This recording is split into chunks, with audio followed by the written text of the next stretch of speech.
बिस्मिल्लाहिर्रहमानिर्रहीम। अस्सलाम वालेकुम। फोर्थ क्लास, कैसे हैं स्टूडेंट्स? मैं उम्मीद करती हूँ सब ठीक होंगे। चलो बेटे उर्दू की बुक खोलें।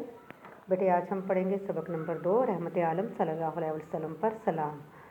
सलाम उस पर कि जिसने बेकसों की दस्तगीरी की, सलाम उस पे कि जिसने बादशाही में फ़कीरी की, सलाम उस पे कि असरार मोहब्बत जिसने समझाए, सलाम उस पे कि जिसने ज़ख्म खा के फूल बरसाए, सलाम उस पर वतन के लोग जिसको तंग करते थे, सलाम उस पर के घर वाले भी जिससे जंग करते थे,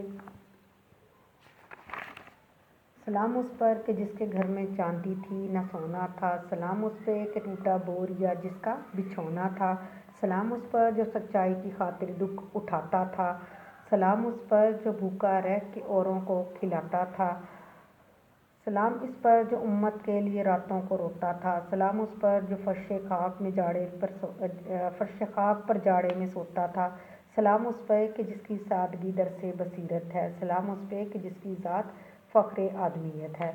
और बेटे इसमें जो महरुल कादरी हैं नज़्म के शायर, इन्होंने नबी पाक सल्लल्लाहु अलैहि वसल्लम की अज़मत और बड़ाई के बारे में बयान किया है, उनकी तारीफ़ बयान की है, उनके बारे में उन्हें बताया है कि उन्होंने किस तरह गरीबों, बेकसों, बेसहारों की मदद की, उनकी मदद की और उनके साथ शफ़क़त फरमाई, और उन्होंने कौन कौन सी तकलीफ़ें उठा के मुसलमानों के लिए काम किया।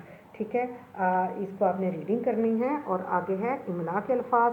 ये इमला के अल्फाज हैं: वतन, फ़कीरी, तंग, दस्तगीरी, जंग, असरार मोहब्बत, उम्मत, बादशाही और सच्चाई। ठीक है, बिछौना। ये बेटे आपने इन अल्फाज को अच्छे से याद करना है और इसकी घर पे रफ रजिस्टर पे प्रैक्टिस करनी है। ओके, चला हाफिज़।